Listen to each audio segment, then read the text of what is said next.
विद्या ग्रहण करनी हो, जहाँ विद्या सीखते हैं तो उसको क्या बोलते हैं? विद्यालय। मदिरा जहाँ मिलती हो क्या बोलेंगे? मदिरालय। और जहाँ रस की बारिश होती हो, वहां जहाँ रस मिलता हो, रस आता हो, उसको क्या बोलेंगे? रसालय। एक प्रकार का रसालय है। और औषधि तो है ही, लेकिन औषधि से ज्यादा रसायन है ये कथा। कैसे? क्योंकि औषधि तो होती है ना, वो जब हमें कोई बीमारी लग जाए, जैसे मान लो हमें बुखार हो गया, डॉक्टर के पास जाएंगे, हमें दवाई देगा और गोली देगा, तो वो औषधि है। रसायन क्या है? वैक्सीन। कोविड के टाइम में याद है ना, बीमारी होने से पहले कि कहीं बीमारी ना हो जाए, उससे पहले वैक्सीन लगी थी ना। तो ये कार्य ये कथा करती है। देखो, जो बीमार है उसका तो इलाज ट्रीटमेंट यहाँ होता ही है, लेकिन साथ साथ में ये वैक्सीन का काम करती है कि कोई जो हमारे मन के भीतर ये जो बीमारी है ना, ये रोग है ना, ये हमें पकड़ ना ले। इसलिए वैक्सीन का काम भी जो ये कथा है ये करती है। इसलिए जो आपने यहाँ 7 दिन तक सीखा है ना, तो देखो कथा सुनने का मुख्य उद्देश्य तो भक्ति पाना है ना, लेकिन भक्ति आएगी कैसे? ऐसे मत सोचना कि 7 दिन तक हमने कथा सुन ली तो बड़े ज्ञानी ढानी हम हो गए, अब तो सब कुछ पता है। लेकिन जब तक जो यहाँ बातें सुनी है ना, उनका चिंतन नहीं करोगे, अपने आचरण में वो बातें नहीं ढालोगे, तब तक कल्याण होने वाला नहीं। सारी बातें नहीं, कुछ बातें। 7 दिन तक बैठे हो, इतनी सारी बातें यहाँ बताई गई है, तो एक आध तो बात घट में बैठी होगी ना। एक आध बात भी यदि आपकी घट में बैठ जाएगी तो फिर आपका जीना सफल हो जाएगा। जीना और मरना दोनों सफल हो जाएगा। कथा जीना भी सिखाती है और कथा मरना भी सिखाती है। मरने का कोर्स भी है ये। कभी दोबारा कथा हो तो ऐसे मत सोच लेना मरना सिखाते हैं, नहीं जाएंगे। मरने का सही ढंग कैसे जीना चाहिए, और मरने से पहले की तैयारी है। जाना तो है सबने, अमर तो कोई नहीं है, लेकिन जाने से पहले अपने जीवन में हमें क्या करना है और कहाँ जाना है, मुख्य उद्देश्य क्या है हमारे मानव शरीर पाने का, तो ये कौन सिखाएगा?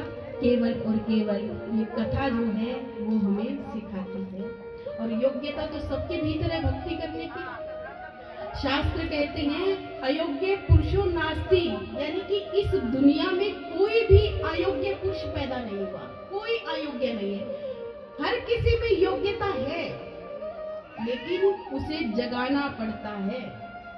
जगाते हैं ना, भक्ति करना सबको आ रहा है, लेकिन जागृति की जरूरत है। जागृति कौन देगा? केवल और केवल कथा देगी। जैसे हनुमान जी में शक्ति तो थी, जब जाना था उन्हें लंका समुद्र पार करके, तो उनके भीतर शक्ति तो थी, लेकिन क्या था? जागृति नहीं थी। उनको जगाया गया था ना कि तुम जा सकते हो, इतने बलवती हो। तो कथा क्या है? मन को जगाने का कार्य करती है। जैसे कुंडली को जागृत किया जाता है, चक्रों को जागृत किया जाता है कि ध्यान करो, ये क्रिया करो, वो क्रिया करो, तो जागृति मिलेगी। वैसे ही कथा जो है जागृति प्रदान करती है। जैसे दिया है, दिया तो हमारे पास है, लेकिन दिए को जब तक जलाओगे नहीं तो रोशनी कैसे होगी?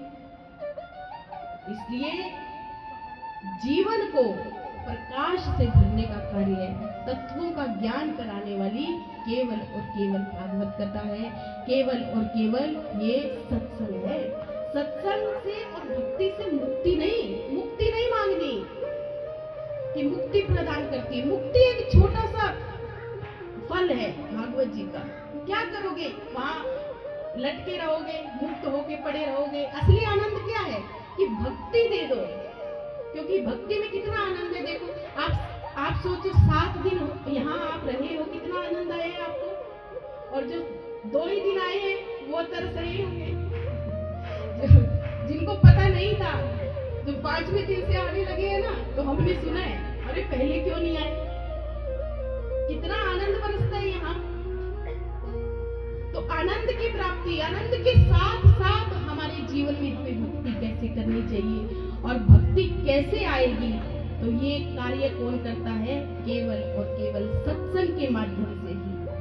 एक बार कथा सुनने से भक्ति नहीं आ रही, एक बार कथा सुनने से आपके मन में कोई आपके जीवन में कोई बदलाव नहीं आया तो दोबारा सुनो।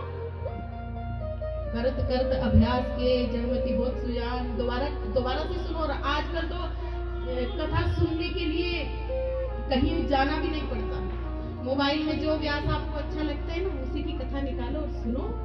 कभी ना कभी तो ऐसा दिन आएगा ना, वो दिन आएगा कभी कि ठाकुर जी की नजर हम पर पड़ेगी और हमारे मन में भी भक्ति का उदय होगा और ठाकुर जी के चरणों से हमें प्रेम दे जाएगा।